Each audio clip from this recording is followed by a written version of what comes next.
When I first got involved with Unicity on the scientific advisory board exclusively about 3 years ago, it was just when Unimate had been released. It has quickly become my favorite product, partly because of the experiments that I'm doing in my lab with my research team, and we're learning more and more about Unimate all the time. One thing I want you to know about Unimate, and I don't mean for the conversation to dwell on this too long, Unimate is enriched with chlorogenic acids, which you've all heard about. You don't, I don't think, quite appreciate just what chlorogenic acids do. Just with this conversation in mind, and I will avoid the temptation to get off on a tangent, it has been published in previous labs that chlorogenic acids actually enhance fat burning by 24%. That's a pretty substantial increase in just the rate at which the cells are burning fat.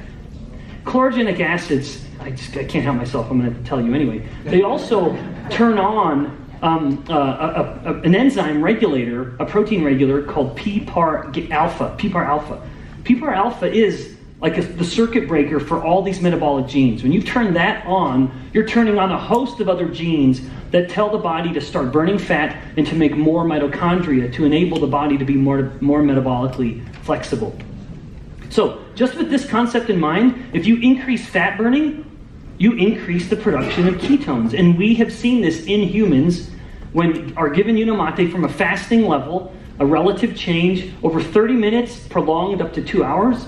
Ketones climbed in these fasted individuals who were just given a dose of Unimate. They went up by roughly 20%, and by the end of it was roughly 75% increase in the level of ketones in the blood. So whether you want to discuss ketones or not will be up to you as you decide what aspects of these scientific principles become part of your story, but it can be.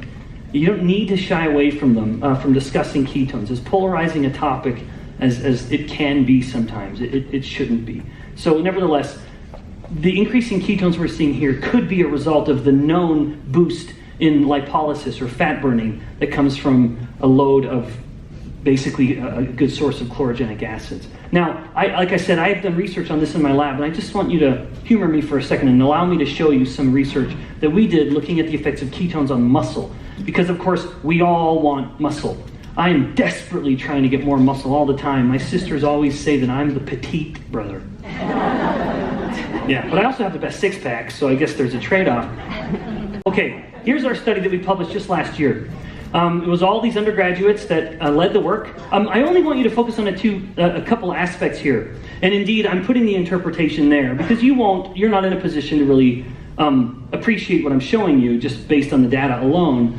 On that top figure, labeled figure number E, or not number, but figure E, what we find there is that the actual amount of energy the muscle can create when it's burning fuel is not changed. So it's as energetically efficient as it ever was. It's burning energy, and it's burning fuel and creating energy for the muscle. That's still working without any compromise. The bottom figure, we found that in this instance, the actual amount of oxidative stress being produced went down. So the muscles were burning energy, and it was cleaner. Because oxidative stress you can look at as a byproduct. It's kind of like the dirty exhaust coming out of the burning of the engine as it's burning fuel. We have less exhaust, again, if you will. And so the ketones are creating a cleaner burning fuel for the muscle. All right, and indeed, we have seen this in muscle when the muscle has been exposed to, the body has been exposed to Unimate. If you actually take out a piece of muscle and determine how much energy in the form of ATP, that's the main form of energy in the muscle, is it being produced? Well, we see that it goes up about 30 to 40%. After the body has been exposed to Unimate or been fueled with Unimate. So that was a direct study from our lab. We hope to publish these results probably early next year, and indeed with a lot more that I'm not taking the time to show you. But speaking of Unimate and muscle, I have to mention my friend Zach Bitter. Zach Bitter just again broke his own record in the world record for running 100 miles faster than any other person on the planet. You'd never guess how he did it. And, well, you will, given the topic. But here he is. Here's Zach after the feat, acknowledging the role of Unimate. In fact, here is what he said about it. During the race, I used a pack of Unimate each hour, starting at hour 5, because he actually ended up running for, I think, 12. Darren, how, 12 hours straight. Can you guys imagine?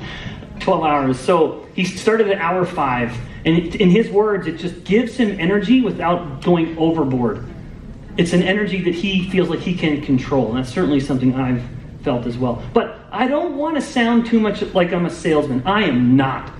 I'm a scientist. And so what I'm showing you data. My hope, again, is that it becomes part of your story. But let me keep going.